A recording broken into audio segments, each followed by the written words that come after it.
आदाब, नमस्कार। वसीम अख्तर और आप देख रहे हैं द लीडर हिंदी। यूपी की जिला बरेली में आज कई बेहद हैरान करने वाले मामले सामने आए हैं।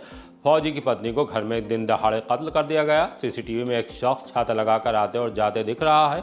पुलिस युवक और उसके पालतू कुत्ते की मौत का राज खोलने के लिए तफ्तीश में जुटी है। बारात में डांस कर रही महिलाओं पर कमेंट्स एक युवक को सलाखों तक ले गया। बंदरों के हमले में एक बुजुर्ग की मौत और कई खतरनाक हादसे भी सामने आए हैं, जिनसे शादी वाले घरों में कोहराम मच गया। ताजुश शरिया के उर्स से पहले सुरक्षा बंदोबस्त वगैरह का जायजा लेने के लिए बड़े अफसरों की मीटिंग हुई है। अच्छी खबर यह है कि शहर में नगर निगम 120 करोड़ रुपए से सड़कें बनवाएगा। खबरें और भी हैं, आइए सभी की तफसील बताते हैं।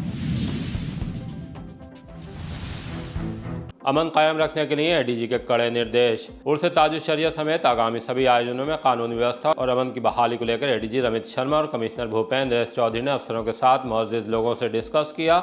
सुरक्षा बंदोबस्त के साथ ट्रैफिक व्यवस्था पर बात हुई। सद्भाव बनाए रखने के लिए जितनी कोशिश की जा सकती है उन पर जोर दिया गया। कड़े सुरक्षा बंदोबस्त का खाका तैयार हुआ है। पुलिस और प्रशासनिक अमले को ड्यूटी संजीदगी और तत्परता के साथ अंजाम देने के निर्देश दिए गए हैं। ताजुश शरिया का उर्स 24 और 25 अप्रैल को दरगाह आला हजरत के पास स्थित ताजुश शरिया की दरगाह से मथुरापुर के मदरसा जामियतुल रदा में होगा। उसको सामने रखते हुए बंदोबस्त सुनिश्चित किए जा रहे हैं। बैठक में DIG Ajay Kumar Saini, DM Avinash Singh, SSP Anurag Arya, नगर आयुक्त Sanjeev Kumar Maurya, SP city Manush Pareek, SP दक्षिणी अंशिका वर्मा, एसपी उत्तरी Mukesh Chandra Mishra, SP crime Manish Kumar Sonkar, SP traffic Mohammad Akmal Khan, Pankaj Srivastava समेत सभी सीओ और दूसरे अफसर भी मौजूद रहे। 36 लाख खर्च फिर भी बड़ी कुत्तों की आबादी। नगर निगम बोर्ड की महापौर डॉक्टर उमेश गौतम की अध्यक्षता वाली बैठक में 1100 करोड़ के भारी भरकम बजट को हरी झंडी दे दी गई। ये रकम सड़कों से लेकर सफाई और सौंदर्यीकरण पर खर्च होगी। बजट में 120 करोड़ रुपया शहर में सड़कें बनाने के लिए रखा गया है। शहर में जहां जहां अब भी अंधेरा है उसे दूर करने के लिए 30,000 नई स्ट्रीट लाइट लगेंगी। डोर टू डोर कूड़ा कलेक्शन चल ही रहा है, उसके लिए 15 करोड़ और पेयजल व सीवर लाइन के लिए 10 करोड़ का प्रावधान किया गया है। 330 पार्कों की देखरेख उन्हें चमकाने पर 10 करोड़ खर्च किए जाएंगे। ग्रीन बरेली और मुख्यमंत्री ग्रिड योजना में काम 40 करोड़ से होंगे। बैठक में तय हुआ कि सीबीगंज में 2 माह में नंदीशाला का संचालन शुरू कर दिया जाएगा। बैठक में सदस्यों ने कुत्तों की शहर में भरमार और उनके आक्रामक होने का मामला भी उठाया। ये भी पूछा कि जब 36 लाख रुपए इस मद में खर्च हुए तो आबादी कंट्रोल होने के बजाय बढ़ कैसे गई है। पूरे शहर से कुत्तों को लेकर शिकायतें बनी हुई हैं। फौजी की पत्नी का घर में दिन दहाड़े कत्ल। थाना सुभाष नगर में कत्ल की एक सनसनीखेज वारदात सामने आई है। बीडीए कॉलोनी में दोपहर के वक्त जब पंजाब के फिरोजपुर में तैनात फौजी भारत सिंह की पत्नी गीता घर में अकेली थी और दोनों बच्चे दृश्य 14 साल और हर्ष 12 साल पढ़ने के लिए गए हुए थे। छाता लगाए एक शख्स ने बैल बजाई। गेट खुलते ही वो अंदर दाखिल हो गया। थोड़ी ही देर बाद वो बाहर निकल आया और गेट बंद करने के बाद जैसे आया था वैसे ही चला गया। जब गीता की भांजी शीतल पहुंची तो चिल्ला पड़ी, क्योंकि मामी लाश में तब्दील हो चुकी थी। पुलिस और उसके बाद फॉरेंसिक टीम को बुला लिया गया। पुलिस ने लाश को पोस्टमार्टम के लिए भेज दिया है। कत्ल की तह तक जाने के लिए तफ्तीश चल रही है। इस बीच सीसीटीवी फुटेज भी सामने आ गई है, जिसमें छाता लगाए शख्स दिखाई दे रहा है। पुलिस उसे तलाश कर रही है। माना जा रहा है कि कत्ल के पीछे कोई चौंकाने वाली वजह सामने आ सकती है। शीतल यादव। मैं जैसे कि जब सुबह आई थी, जब मेरी बुआ ने 11 से 16 मिनट के बीच में बात करी है मेरे से, तो मैंने उनसे ये बोला मैं मतलब फीस जमा करे आऊंगी, आप आज स्कूल में लेने जाना डिग्गू को। तब मैं यहाँ आई 12 बजे, तो यहाँ गेट लॉक था, गेट खुला नहीं, अंदर से लॉक था। तब मैंने आवाज दी, मैंने कि बुआ बुआ, बैल बजाई, गेट नहीं खुला। मैं 10 से 15 मिनट तक खड़ी रही और फिर मैं जैसे कि चली गई स्कूल से लेने। जब मैं उधर से आधे घंटे बाद लौट के आई तब मैं यहाँ आई, तब मैंने फिर बैल बजाई तो मैंने देखा लॉक तो खुला है गेट का।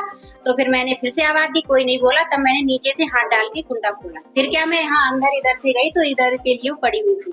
तब मैंने अपने भाई को कॉल करा, मैं डर गई बहुत, मैंने पता नहीं क्या हुआ। फिर मेरे भाई आए। ये महिला यहाँ अपने 2 बच्चों और एक का भतीजा है इसके सामने रहती हैं। रहने वाले मूल रूप से बदायूं के हैं और आज जो है दोनों बच्चे और 6 बजे और 7:30 बजे तीसरा वाला बच्चा स्कूल गए हैं। उसके बाद इनकी भतीजी जो है 12 बजे करीब आई है, तो दरवाजा खटखटाया तो दरवाजा खुला नहीं। फिर वो बच्चे को लेने के बाद आधा पौन घंटे बाद फिर दोबारा वापस आई। तब उसने कुंडी खोल के अंदर जाके देखा तो ये फर्श पर मृत पड़ी थी। गला दबा के हत्या किए जाने की पुष्टि हो रही है। इसमें विधिक कार्रवाई करके पंचनामा पोस्टमार्टम के लिए भेजा गया है। पोस्टमार्टम रिपोर्ट में मृत का सही कारण स्पष्ट होगा, उसके बाद वैधानिक कार्रवाई की जाएगी। बारात में डांस करती महिलाओं पर महंगा पड़ा कमेंट। पुलिस ने उस युवक को सबक सिखा दिया है जिसने कार से जाते वक्त बारात में डांस करने वाली महिलाओं का वीडियो बनाया, उसे कमेंट्स के साथ सोशल मीडिया प्लेटफॉर्म पर अपलोड कर दिया। वीडियो वायरल होने के बाद हिंदू संगठनों से जुड़े लोग हरकत में आ गए। मामला पुलिस तक पहुंचा। तब पुलिस ने इज्जत नगर में कंजरदासपुर के रहने वाले हसन खान पर FIR लिख ली। उसके बाद उसकी तलाश शुरू कर दी। उसे गिरफ्तार कर लिया गया है। सोशल मीडिया पर उसके पुलिस जैकेट पहने फोटो भी सामने आए हैं। कोर्ट में पेश किए जाने के बाद उसे जेल भेज दिया गया है। इस बाबत CO थर्ड पंकज श्रीवास्तव की बाइट भी आई है। सुनते हैं कि वो क्या जानकारी दे रहे हैं। सोशल मीडिया पर एक वीडियो वायरल हुआ जिसमें एक युवक महिलाओं पर अभद्र टिप्पणी कर रहा है, जिसको इज्जत नगर पुलिस द्वारा तत्काल संज्ञान में लेते हुए क्राइम नंबर 313/26 सुसंगत धाराओं में पंजीकृत किया गया। जो आरोपी व्यक्ति है उसको गिरफ्तार कर लिया गया। मामले संबंधित अभियोग की विवेचना की जा रही है और साक्ष्य क्रम में शीघ्र अभियोग का विधिक निस्तारण किया जाएगा। बंदरों के हमले में छत से गिरे बुजुर्ग की मौत। इज्जत नगर इलाके में बंदरों की वजह से एक दर्दनाक घटना हो गई। तब जबकि आशुतोष सिटी में रहने वाले भूपेंद्र सिंह छत पर बैठे थे, इसी दौरान बंदरों का झुंड आ गया। बंदरों ने हमला किया तो भूपेंद्र सिंह बचने के लिए भागे और छत से गिरने के बाद गंभीर रूप से घायल हो गए। पहले जिला अस्पताल और हालत गंभीर होने पर प्राइवेट अस्पताल में ले जाए गए, लेकिन डॉक्टर उन्हें बचा नहीं सके। उनकी मौत हो गई है। पुलिस ने शव का पंचनामा भरकर पोस्टमार्टम के लिए भेज दिया है। योगेंद्र गंगवार भाई साहब हमारे भाई थे और ये जो है आज तो सिटी में रहते थे। ये सुबह जो है छत पे खटपट हो रही थी तो इन्होंने छत पे जाके देखा तो बहुत सारे बंदर थे और बंदरों ने इनके ऊपर हमला कर दिया और ये छत से जो है सीढ़ियों से फिसल गए, जिसके कारण इनके सर में चोट आई और चोट इतनी गंभीर थी कि इसका हमने तुरंत ही जो है इन लाइफलाइन हॉस्पिटल में इनको एडमिट कराया, लेकिन वहाँ डॉक्टरों ने जो है ऑपरेशन करने को उपरांत इनको हायर सेंटर के लिए रेफर कर दिया। फिर हम इनको दिल्ली लेकर गए यशोदा हॉस्पिटल में, वहाँ पर इनका जो है ट्रीटमेंट चला 1 दिन, लेकिन ये बच नहीं पाए। कितनी उम्र रही होगी? 60 ईयर। क्या करते थे? ये मेडिकल स्टोर अपना चलाते थे। परिवार में कौन कौन? परिवार में एक इनकी बेटी है जो छोटी है और बेटा भी है एक, जो बेटा नाबालिग है और बेटी जो है वो बालिग। कब की घटना है? ये 18 तारीख की सुबह 5 बजे की घटना। मौत कब हुई? इनकी मौत आज सुबह 3 बजे के आसपास हुई। चौबला पर इको सवार का हंगामा, जाम लगाया। दोपहर के वक्त चौबला चौराहा से थोड़ा आगे पुलिस मॉडर्न स्कूल के पास एक इको सवार ने कार को बीच सड़क पर लगाकर हंगामा शुरू कर दिया। वो नशे में बताया जा रहा है। सवारियां भरने को लेकर भी विवाद की जानकारी सामने आई है। उसके बीच सड़क पर दुस्साहस का किसी ने वीडियो भी बना लिया। ये वीडियो हम तक भी पहुंचा है, आइए आपको दिखाते हैं। ये देखिए किस तरीके से सवारी बिठाने को लेकर चौबला पुल के नीचे रोड पर गाड़ी खड़ी कर दी गई है। किस तरह आतंक मचाया जा रहा है। ये देखिए रोड जाम कर रहे हैं, पूरे रोड जाम कर रहे हैं गाड़ी रोक के, और शराब पी के गाड़ी चला रहे हैं। ये चौबला पुल के नीचे पुलिस मॉडर्न गेट के सामने ये देख सकते हैं आप, और रोड जाम कर रहे हैं खुलेआम। क्यों गाड़ी क्यों खड़ी करी बीच में? बीच में गाड़ी क्यों खड़ी करी? तो गाड़ी क्यों खड़ी कर रहे हो बीच में है? होमगार्ड परीक्षा से पहले अफसरों ने किया होमवर्क। 25 अप्रैल से शुरू होने जा रही होमगार्ड भर्ती परीक्षा को लेकर DM अविनाश सिंह और SSP अनुराग आर्य ने पुलिस लाइन्स में मीटिंग की। सुरक्षा व्यवस्था के साथ परीक्षा को निष्पक्ष और पारदर्शी संपन्न कराने के लिए अफसरों को निर्देश दिए गए। इस दौरान SP city Manush Pareek, SP उत्तरी मुकेश चंद्र मिश्र, SP दक्षिणी Anshika Verma, SP traffic Mohammad Akmal Khan, CO और केंद्र पर तैनात किए जाने वाले सेक्टर मजिस्ट्रेट भी मौजूद रहे। खुशियों के सफर में एक मौत से गम की दस्तक। सीबीगंज के परसाखेड़ा रोड नंबर 4 के पास इको कार अनियंत्रित होकर डिवाइडर से टकरा गई। इससे कार में सवार सभी 7 लोग जख्मी हो गए।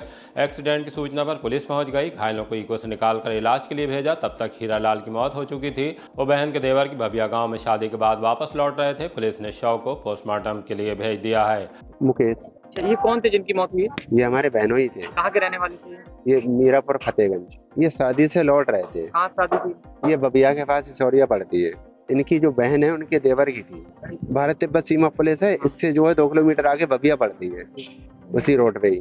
तो वहां से रात को लौट रहे थे। ये सुबह लगभग 4 बजे के आसपास की घटना हो गई है। तो 6-7 लोग बैठे थे इको में, डिवाइडर में जो है जाके टकराई और इनकी जो है मौके पे ही मौत हो गई और सब जख्मी है। परिवार के हैं ये रिश्तेदार हैं आपस में जिन लोगों की? सब रिश्तेदार हैं। उसमें जो है 2-3 की तो हालत नाजुक है, कहा भी नहीं जा सकता है 2-3 लोगों में। ये क्या करते थे जिनकी मौत हुई है? ये ऑटो चलाते थे। परिवार में कौन कौन है? परिवार में 3 बच्चे हैं। ओवरब्रिज की रेलिंग से टकराकर पलटा ट्रक। भोजीपुरा थाने के इलाके में एक बड़ा हादसा सुबह के वक्त टल गया। ओवरब्रिज पर ओवरटेक करने के प्रयास में कार ने ट्रक में टक्कर मार दी, जिससे ट्रक अनियंत्रित होने के बाद रेलिंग से टकराया और सड़क पर पलट गया। इससे हाईवे पर अफरा तफरी मच गई। ट्रक कोल्हापुर महाराष्ट्र से स्पेयर पार्ट्स लेकर रुद्रपुर जा रहा था। गनीमत रही कि फिरोजाबाद में टूंडला का रहने वाला चालक भूरा सिंह हादसे में बाल बाल बचा। पुलिस ने पहुंचकर दोनों वाहनों को सड़क के किनारे कराकर यातायात सुचारू कराया। दोनों वाहनों को कब्जे में लेने के बाद तफ्तीश शुरू कर दी है। बेटे के लिए निपल लेने निकले युवक की मौत। कैंट के गांव बबिया में शादी वाले घर में उस वक्त मातम सा पसर गया जब रो रहे बेटे के लिए निपल लेने निकले 25 साल के सुनील कश्यप की बाइक में कोई भारी वाहन टक्कर मारने के बाद फरार हो गया। उन्हें फौरन ही इलाज के लिए अस्पताल लेकर पहुंचे, लेकिन डॉक्टरों ने मृत घोषित कर दिया। जब हादसे की खबर पत्नी मीरा को लगी तो अंदाजा लगा सकते हैं कि उन पर क्या बीती होगी। शादी वाले घर में मरे भाई की मौत से सभी को गहरा धक्का पहुंचा। सुनील कश्यप किलोड़िया थाने के गाँव अंबरपुर के रहने वाले थे। पुलिस ने शव को पोस्टमार्टम के लिए भेज दिया है। गुड्डू लड़का वो दावत में गए अमरपुर, साथ में मेरी सारी की लड़की की शादी। बच्चों को हम छोड़ के निपलू लेने गए दूध की, रास्ते में एक्सीडेंट हुआ। मोटरसाइकिल इस पर खेती किसानी का काम करते हैं बबिया गाँव। बैंकट हॉल पर मारपीट, हंगामे में 3 गिरफ्तार। थाना शेरगढ़ के इलाके शिव शक्ति बैंकट हॉल में शादी का कार्यक्रम चल रहा था। सड़क पर बारातियों के वाहन खड़े थे। रात में ट्रैक्टर ट्राली मोड़ते वक्त वहां से गुजर रहे कुछ लोगों से विवाद हो गया। आरोप है कि एक बाइक सवार ने बीच रास्ते में बाइक लगा दी। हटाने के लिए कहा तो उसने अपने रिश्तेदारों को बुला लिया, मारपीट की। पुलिस ने इस मामले में नगरिया कला के रहने वाले ओम प्रकाश की तरफ से मुकदमा दर्ज करने के बाद शान अली हसन आमिल को गिरफ्तार कर लिया है। उन्हें कोर्ट में पेश कर दिया है। अग्निकांड पीड़ित परिवारों से मिले सपा सांसद। आंवला के ग्राम ढकिया में हुए भीषण अग्निकांड से प्रभावित परिवारों से सांसद नीरज मौर्य ने मुलाकात की। धारा सिंह लोधी, शिव कुमार और मुंशीलाल के घरों में आग लगने से पशुओं की मृत्यु, घर में रखा अनाज जलकर राख हो गया था। सांसद ने घटना की जानकारी ली और उन्हें हर संभव सहयोग का आश्वासन दिया। उन्होंने कहा कि इस दुख की घड़ी में पीड़ितों के साथ खड़े हैं और उन्हें राहत दिलाने के लिए हर संभव प्रयास किए जाएंगे। सपा नेता पीयूष वर्मा, डॉक्टर नरेंद्र गौतम इत्यादि भी उनके साथ रहे। हज यात्रियों के लिए विशेष टीकाकरण कैंप 23 को। हज के मुकद्दस सफर पर जाने वालों के लिए एक और टीकाकरण कैंप 23 अप्रैल को अर्बन प्राथमिक स्वास्थ्य केंद्र सिविल लाइंस में लगाया जाएगा। जिन आजमीन के अब भी टीके लगने से रह गए हैं उनका टीकाकरण करा जाएगा। जिला अल्पसंख्यक कल्याण अधिकारी ने बताया कि स्वास्थ्य विभाग की टीम मौजूद रहेगी। हज सेवा समिति के पम्मी खान वारसी ने उन आदमी से जरूर कैंप में पहुंचने के लिए कहा जिनके टीके अभी नहीं लग पाए हैं, वो अपने दस्तावेज के साथ आएँ।